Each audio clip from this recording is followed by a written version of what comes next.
মই এটা লাইভ আৰম্ভ কৰিব খুজিছোঁ। ভাইটি এইটো আৰম্ভ হৈছে নে নাই চাই দিয়া, লাগিছে নে চাই দিয়া। ভাইটি লাগিছে নে চাই দিয়া ভাইটি। লাগিছে লাগিছে ভাইটি। মই আজি এটা অত্যন্ত ভয়ংকৰ খবৰ লগত লৈ এই লাইভটো কৰিছোঁ। খবৰ মানে টোপনি যাব নোৱাৰা ভয়ংকৰ খবৰ এটা।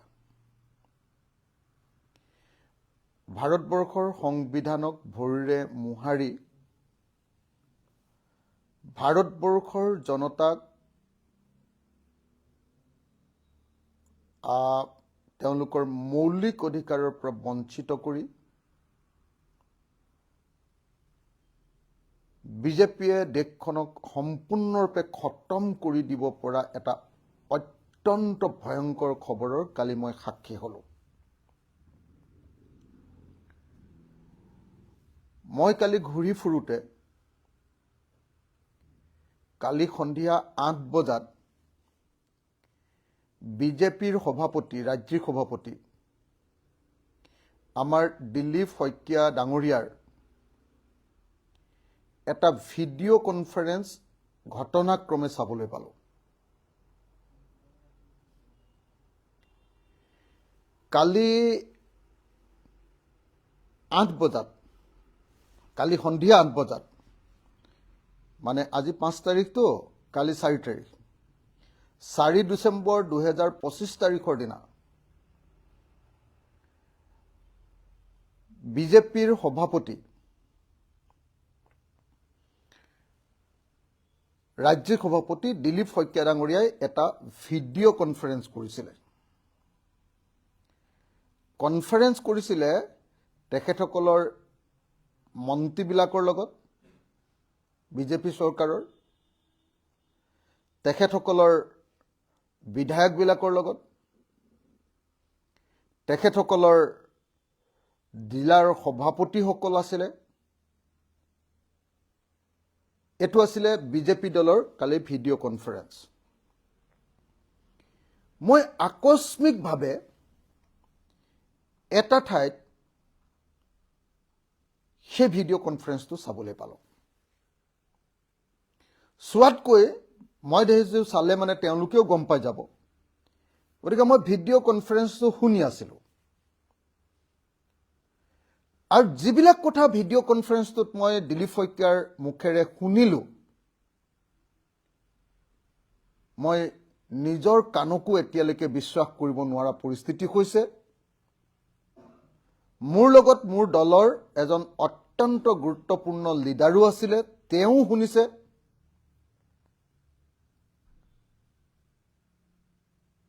আৰু কথাখিনি শুনি কালিৰ পৰা মই ভালকৈ টোপনি মাৰিব পৰা নাই, ভালকৈ চিন্তা কৰিব পৰা নাই। মই কি কৰোঁ কি নকৰোঁ এইটোকে ভাবি আছোঁ। আৰু ভাবি থাকি সৰ্বশেষত মই আজি নিজেই এই লাইভটো অহাৰ সিদ্ধান্ত ল'লোঁ। কালি ভিডিঅ' কনফাৰেন্সত যোগেন মোহন ডাঙৰীয়াক খুব প্ৰশংসা কৰিছে দিলীপ শইকীয়াই, সেইটো মই শুনিলোঁ। কোন কোন বিধায়ক উপস্থিত নাই বুলি ধমকি লগাইছে, আৰু কোনোবা এজন মানুহক কৈছে যে কোন কোন বিধায়ক আছে আৰু কোন কোন নাই মোক তালিকাখন বনাই দিয়া বুলি দিলীপ শইকীয়াই কৈছে। মই শুনি আছোঁ। আৰু তাৰ পাছতেই তেখেতে মানে কালি ভিডিঅ' কনফাৰেন্সখন পাতিছিলে আজি বিজেপি দলৰ ৱাল ৰাইটিং সম্পৰ্কে, দেৱাল লিখন সম্পৰ্কে তেখেতে বেছিকেলি ভিডিঅ' কনফাৰেন্সখনত কথা পাতি আছিলে। সকলো বিধায়কে কৈছিলে যে তোমালোকে অতি কমেও, শব্দটো কৈছিলে অতি কমেও মিনিমাম 500 মানুহলৈ ৱাল ৰাইটিং কৰিব লাগিব, এই বুলি কৈ আছিলে। অতি কমেও 500 মানুহলৈ আজি মানে 5 তাৰিখৰ দিনা তোমালোকে সকলোৱে কাইলৈ ৱাল ৰাইটিং কৰিব লাগিব, বিজেপিৰ প্ৰচাৰ চলাব লাগিব। আৰু তাৰ পাছত মানে ধমকি চমকি মাৰি কোন এমএলএ এখন নাই কোন হেৰি কৰা নাই এইবিলাক কথা কৈ এইবাৰ তেওঁলোকে ভোটাৰ তালিকাৰ সংশোধনী ভোটাৰ স্পেচিয়েল যিটো ৰিভিজন এতিয়া চলি আছে যিটো ৰিভিজন চলি আছে সেই ৰিভিজন সম্পৰ্কে এটা কথা পতা আৰম্ভ কৰিলে তেওঁতো ধমকি দিবলৈ লাগিলে প্ৰথমতে দিলীপ শইকীয়া বৰ টান টান কথা কৈ দেই ধমকি দিয়া কথা কয় মই কালিহে দেখিলোঁ কালিহে শুনিলোঁ মানে একদম ধমকি দি আছে যে আপোনালোকে এই যেটো আমাৰ হেৰি চলি আছে ভোটাৰ তালিকাৰ সংশোধনী চলিছে এসআৰ চলিছে হেতু আপোনালোকে গুৰুত্ব দিয়া নাই যি ধৰণে গুৰুত্ব দিব লাগিছিল দিয়া নাই তাৰ পাছত তেখেতে ক'লে যে আমাৰ অশোক সিংগাল মন্ত্ৰী অশোক সিংগালক দায়িত্ব দিয়া হৈছে যে 60টা বিধানসভা সমষ্টিত 60টা বিধানসভা সমষ্টিত ভোটাৰ তালিকাৰ পৰা ভোটাৰৰ নাম কৰ্তন কৰিবলৈ তেওঁক দায়িত্ব দিয়া হৈছে যাতে সেই 60টা বিধানসভা সমষ্টিত বিজেপি জিকিব পাৰে কৈছে যে এই দায়িত্ব দলে অশোক সিংগালক দিছে আৰু অশোক সিংগালে অসমৰ 60টা বিধানসভা সমষ্টিৰ ভোটাৰ তালিকাখন তেওঁৰ নিজৰ ইচ্ছামতে কৰ্তন কৰিব মানুহৰ নাম কৰ্তন কৰিব মই নিজ কানেৰে শুনি আছো এই কথা নিজ কানেৰে আৰু দিলীপ শইকীয়া ডাঙৰীয়াই কৈছে যে আপোনালোকে ভোটাৰৰ নাম কৰ্তন কৰিবৰ কাৰণে কাৰ কিমান ভোটাৰৰ নাম কৰ্তন কৰিব লাগে বুথ অনুসৰি আপোনালোকে যি যি বুথত আমাৰ বিজেপিৰ অৱস্থা বেয়া সেইবিলাক বুথৰ পৰা ভোটাৰৰ নাম কৰ্তন কৰিবৰ কাৰণে আমাক ভোট নিদিয়া মানুহবিলাকক ভোটাৰৰ নাম কৰ্তন কৰিবৰ কাৰণে আপোনালোকে কি ব্যৱস্থা লৈছে কিয় ব্যৱস্থা লোৱা নাই কৈছে যে অহা 12 তাৰিখৰ পৰা অহা 12 তাৰিখৰ ভিতৰত সকলো এমএলএ সকলো জিলা সভাপতি আৰু বিজেপিৰ মণ্ডল সভাপতিয়ে 12 তাৰিখৰ ভিতৰত ভোটাৰ তালিকাৰ পৰা কাৰ কাৰ নাম কৰ্তন কৰিব লাগিব তাৰ তালিকাখন দিব লাগিব ধমকি দিছে তেওঁ কৈছে যে আপোনালোকে কিয় ইমান অৱহেলা কৰিছে কিয় কামটো ঠিকমতে কৰা নাই এনেকে কৈ আছে তাৰ পাছত কৈছে যে 60টা বিধানসভা সমষ্টিত আমি অশোক সিংগালক দি দিছো দায়িত্ব আৰু অশোক সিংগালে পুৰা এই ভোটাৰ তালিকাখন পুৰা ঠিক কৰি পেলাব ভোটাৰ তালিকাৰ পৰা নাম কৰ্তন কৰিব 60টা বিধানসভা সমষ্টি বুলি কৈছে আৰু বাকি যিবিলাক বিধানসভা সমষ্টিত বুথ পৰ্যায়ৰ পৰা বদলি কৰিব লাগে বিজেপিৰ নিয়ম অনুসৰি বিজেপিক ভোট দিয়া মানুহবিলাকৰ কাৰণে বদলি মানে ভোট দিয়াবিলাকক ৰাখি নিদিয়াবিলাকৰ নাম কৰ্তন কৰিব লাগে তাৰ তালিকা বিধায়কবিলাকক 12 তাৰিখৰ ভিতৰত দিবৰ কাৰণে দিলীপ শইকীয়াই নিৰ্দেশ জাৰি কৰিছে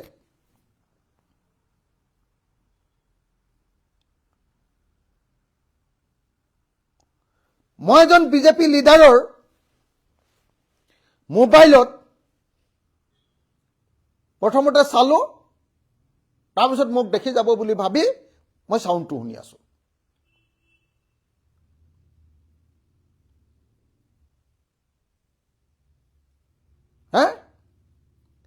আৰু বিজেপি বিধায়কজনে আমাৰ কথাবিলাক যাতে তালে নাযায় আমি মাজে মাজে কথা পাতি আছো সেই কথাবিলাক যাতে তালে নাযায় তেওঁ মোবাইলটোত মিউট কৰি ৰাখিছো বুলি কৈছে মোক কৈছে যে চিন্তা নাই এফালৰ পৰা নাযায় মিউট কৰি ৰাখিছো আমাৰ সাউণ্ড নাযায়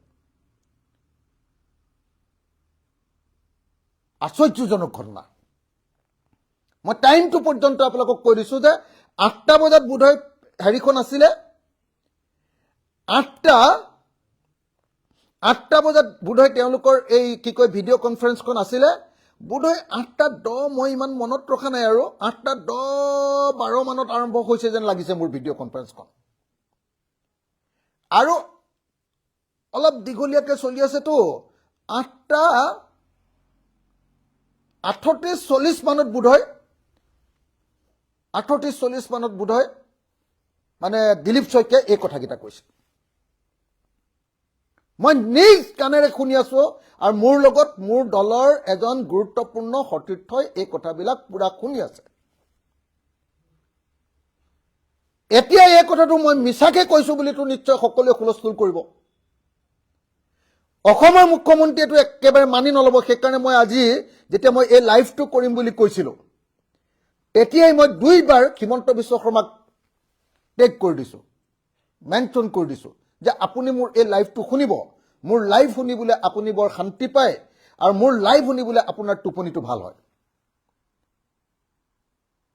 মই সেইকাৰণে টেগ কৰি দিছো যে অসমৰ মুখ্যমন্ত্ৰী ডাঙৰীয়া, আপুনি কি কৰিবলৈ লৈছে মই এবাৰ নিজ কাণৰে শুনি ললো।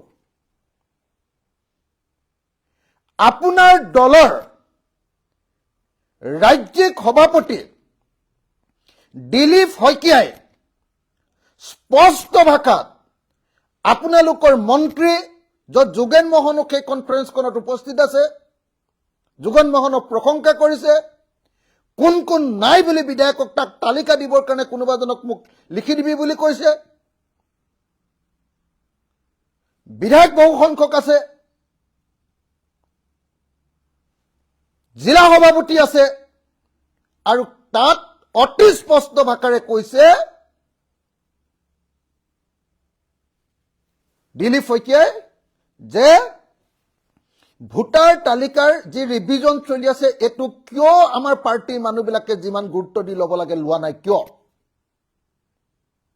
কৈছে যে আমি অশোক সিংঘালক দায়িত্ব দিছো যে অশোক সিংঘালে 60টা সমষ্টিৰ যিটো ভোটাৰ তালিকা সেইটোৰ পৰা যিবিলাক নাম কৰ্তন কৰি দিব লাগে বা যাৰ নাম ভৰাব লাগে সেইটো তেওঁ ভৰাব। কিন্তু তদুপৰি বাকী যিবিলাক সমষ্টি থাকি যাব সেই সমষ্টিবিলাকৰ পৰা MLA বিলাকক কৈছে, জিলা সভাপতিক কৈছে আৰু মণ্ডলৰ সভাপতিৰ নামটো মই শুনিছো যে মণ্ডলৰ সভাপতিবিলাকে আমাক 12 তাৰিখৰ ভিতৰত তালিকা দিব লাগিব কাৰ কাৰ নাম কৰ্তন কৰিব লাগে আৰু কাৰ কাৰ নাম ভৰাব লাগে।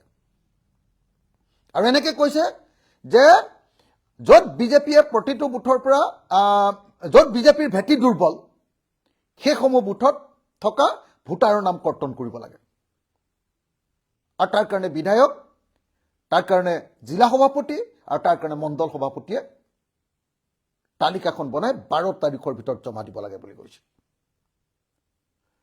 এতিয়া মোক ক'ব যে অখিল গগৈ মিছা কথা কৈছে। মই সেইকাৰণে অসমৰ মুখ্যমন্ত্ৰী ডাঙৰীয়া আপোনাক মই চেলেঞ্জ কৰিছো যে কালিৰ যিটো দিলীপ শইকীয়া ডাঙৰীয়াৰ যিটো ভিডিঅ' কনফাৰেন্স আছিলে আপোনালোকৰ বিধায়ক আৰু জিলা সভাপতিবিলাকৰ লগত, কালিৰ এই ভিডিঅ' কনফাৰেন্সটো আপুনি ৰাজহুৱা কৰক। তাৰ নিশ্চয় ৰেকৰ্ডিং থাকিবই, সেই ৰেকৰ্ডিং ৰাজহুৱা কৰক আৰু সেই ৰেকৰ্ডিং ৰাজহুৱা কৰি অসমৰ মানুহক দেখুৱাই মোৰ এই যিটো প্ৰত্যাহ্বান, মোৰ এই দাবী সম্পৰ্কে আপুনি প্ৰমাণ কৰক। নহলে কিন্তু মই কালিৰ পৰা শুব পৰা নাই, কি কৰো কি নকৰো, কাক কওঁ কাক নকওঁ মই লাগি আছে। মই ফোনতো কথাটো ক'বলৈ বেয়া পাই আছো,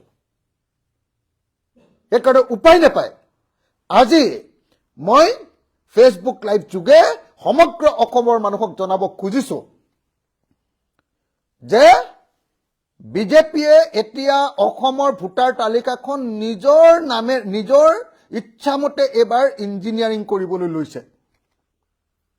কেইদিনমানৰ আগতে মোক অসম বিধানসভাৰ 3জনমান বিধায়কে কৈছিলে যে আমাৰ বিধায়কবিলাকক CMে পঠিয়াই দিছে যে নিজৰ নিজৰ সমষ্টিৰ পৰা 10,000 ভোটৰ নাম কৰ্তন বা নতুনকৈ নাম ভৰ্তি কৰিব লাগে।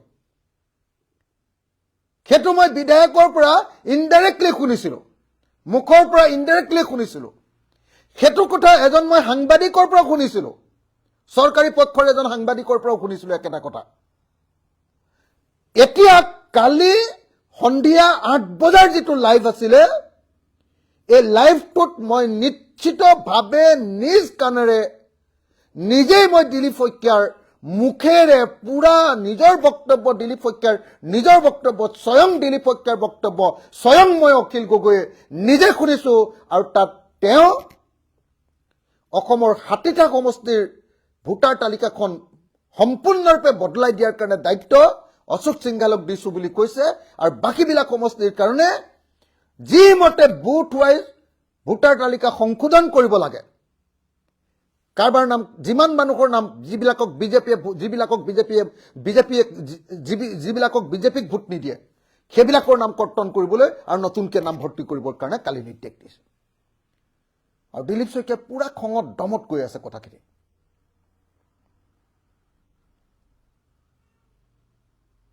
সেইকাৰণে মই অসমৰ মুখ্যমন্ত্ৰী মোৰ এই যি ভয়ংকৰ অভিযোগ, ভয়ংকৰ বুলি কৈছো, এই ভয়ংকৰ অভিযোগ যদি মিছা হয় মোক নাৰ্কো টেষ্ট কৰক, আপোনালোকে মোক নাৰ্কো টেষ্ট কৰক। মোৰ এজন সাক্ষীও আছে, একেলগতে দুইজন মানুহে আমি শুনিছো,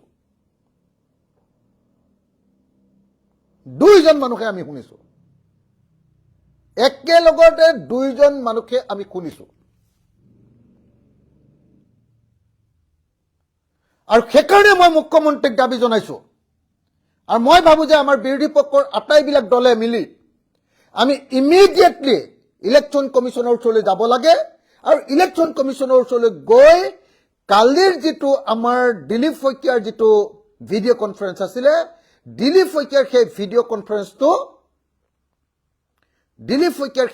কনফাৰেন্সটো আমি হেৰি কৰিব লাগে, কি কয় কালি সেইটো CBI এনকুৱাৰী কৰি সেইটোৰ ওপৰত তদন্ত কৰি বা সেইটোৰ ওপৰত জুডিচিয়েল এনকুৱাৰী কৰি সেইটো ভিডিঅ' সঁচা নে মিছা আপোনালোকে প্ৰমাণ কৰক। কেনেকৈ বিজেপিয়ে এই কাম কৰিবলৈ লৈছে, কেনেকৈ আপোনালোকে জানে যিটো ডিলিমিটেশ্যন কৰিছিলে সেইটো অশোক সিংগালে, তাৰমানে অশোক সিংগাল বাহিৰৰ পৰা আহিছে, সেই অশোক সিংগালে অসমৰ গোটেই সমষ্টিবিলাক এটা এটাকে ভাঙি পেলাইছে। মৰাণৰ সমষ্টিকেইটা ভাঙি দিলে, মটকে জিকিব পৰা সমষ্টিকেইটা ভাঙি দিলে, আহোমে জিকিব পৰা সমষ্টিকেইটা ভাঙি দিলে, কোচ ৰাজবংশীয়ে জিকিব পৰা সমষ্টিকেইটা ভাঙি দিলে, চাহ শ্ৰমিকে জিকিব পৰা সমষ্টিকেইটা ভাঙি দিলে, আৰু বিজেপিয়ে যিধৰণে জিকাব খোজে তেনেকুৱা সমষ্টি বনাই ল'লে, আৰু মুছলমানবিলাককতো এটা ঠাইত চব ভৰাই দিলে। এইটো কৰিলে অশোক সিংগালৰ জৰিয়তে, হিমন্ত বিশ্ব শৰ্মাই এইটো কাম কৰালে অশোক সিংগালৰ জৰিয়তে। এইবাৰ আকৌ অশোক সিংগালক দায়িত্ব দিছে 60টা বিধানসভা সমষ্টিৰ ভোটাৰ তালিকা সম্পূৰ্ণৰূপে বদলাই পেলাবৰ কাৰণে, আৰু বাকী সমষ্টিবিলাকত যিবিলাক ঠাইত বোধহয় যিবিলাক ঠাইত এই 60টা চাগে তেওঁলোকৰ ষ্ট্ৰেটেজিক সমষ্টি, বাকী সমষ্টিবিলাকত ইয়াৰ বুথৰ ভিত্তিত কাৰ নাম কাটি দিব লাগে আৰু কাৰ নাম ভৰাব লাগে সেইটোৰ কাৰণে দায়িত্ব প্ৰদান কৰিছে সংশ্লিষ্ট বিধায়ক, কি কয় আপোনাৰ ডিষ্ট্ৰিক্টৰ প্ৰেচিডেণ্ট তেওঁলোকৰ বিজেপিৰ, আৰু তেওঁলোকৰ মণ্ডলৰ প্ৰেচিডেণ্টসকলক। মই অতি স্পষ্ট ভাষাৰে মোৰ অভিযোগ উত্থাপন কৰিলো। এইটো নহয় বুলি কোৱা, মোৰ এই অভিযোগ মিছা বুলি ক'ব পৰা পৃথিৱীৰ কোনোবা মানুহ যদি জন্ম হ'ব পাৰে, মই প্ৰত্যাহ্বান জনাইছো। অসমৰ মুখ্যমন্ত্ৰীক মই এইটোৰ ওপৰত জুডিচিয়েল এনকুৱাৰী দিবলৈ দাবী জনাইছো, আৰু অসমৰ সকলো বিৰোধী পক্ষৰ নেতাসকলক মই ঐক্যবদ্ধভাৱে নিৰ্বাচন কমিশ্যনৰ ওচৰলৈ গৈ এইটোৰ ওপৰত এনকুৱাৰী দাবী কৰিবৰ কাৰণে, আৰু ভোটাৰ তালিকাৰ যি স্পেচিয়েল ৰিভিজন চলি আছে এইটো বন্ধ কৰিবৰ কাৰণে আমি সকলোৱে মাত পাতিবৰ কাৰণে মই আহ্বান জনাইছো। আৰু লগতে আপোনালোক সকলো সংবাদ মাধ্যমক আহ্বান জনাইছো যে মোৰ এই লাইভটো আপোনালোকে প্লিজ আপোনালোকৰ টিভি আৰু বাতৰি কাগজত প্ৰকাশ কৰক। মই আপোনালোকক অনুৰোধ জনাইছো, অসমৰ সকলো ৰাইজক প্লিজ আপোনালোকে এই বিষয়টোক লৈ সাৱধান হওক, আৰু বিজেপিয়ে কৰা এই চক্ৰান্তৰ বিৰুদ্ধে সকলোৱে মাত মাতক। এতিয়া বহুতে ক'ব পাৰে, মই অলপ আগতে টিভিত শুনিলো অসমৰ মুখ্যমন্ত্ৰীয়ে কোৱা যে প্ৰতিদিনে এইটো কথা ক'লে কি হ'ব, প্ৰতিদিনে যে তেওঁ কৈছে যে এনেকে কি কয় কাৰোবাৰ নাম কৰ্তন কৰিছে, তেওঁ কৈছে যে 6 নম্বৰ ফৰ্মখন ফিল আপ কৰি দিলে হ'ল। 6 নম্বৰ ফৰ্মখন ফিল আপ কৰে মানে নতুনকৈ সোমোৱাৰ আগতে ইলেকশ্যন শেষ হৈ যাব, তাৰ পাছত ইলেকশ্যন শেষ হৈ যোৱাৰ পাছত আকৌ সেইবিলাক মানুহৰ নাম ভুৱাই দিব। কিন্তু যিবিলাক মানুহে বিজেপিক ভোট নিদিয়ে তেনেকুৱা লাখ লাখ ভোটাৰৰ নাম কৰ্তন কৰিবৰ কাৰণে অশোক সিংগাল বাহিনী, দিলীপ শইকীয়া বাহিনী, হিমন্ত বিশ্ব শৰ্মা বাহিনী ইতিমধ্যে ফিল্ডত নামি গ'ল। আৰু মই নিজ কাণেৰে দিলীপ শইকীয়াৰ এই বক্তব্য শুনাৰ পাছত মই নিজে আচলতে স্তব্ধ হৈ গৈছিলো। মই কি কৰোঁ কি নকৰোঁ কেনেকৈ কি কৰোঁ এইটোক লৈ ভাবি আছিলোঁ আৰু এতিয়া মই আপোনালোকৰ সন্মুখত অসমৰ ৰাইজৰ সন্মুখত গোটেই কথাখিনি কৈ দিছোঁ ইয়াৰ পাছত অসমৰ ৰাইজে কেতিয়া কি কৰে কেনেকৈ কি কৰে আপোনালোকে সিদ্ধান্ত লওক নহ'লে কিন্তু অসমৰ ৰাইজৰ ভোটৰ যি অধিকাৰ মৌলিক যি অধিকাৰ এজন নাগৰিকৰ আটাইতকৈ ডাঙৰ মৌলিক অধিকাৰটো কি ভোটাধিকাৰ সেই ভোটাধিকাৰটো নাইকিয়া কৰি দিব খুজিছে আৰু সেইকাৰণে মই আপোনালোকক সকলোকে এই বিষয়টোক লৈ মাত পাতিবৰ কাৰণে অনুৰোধ জনাইছোঁ ধন্যবাদ জয় অসম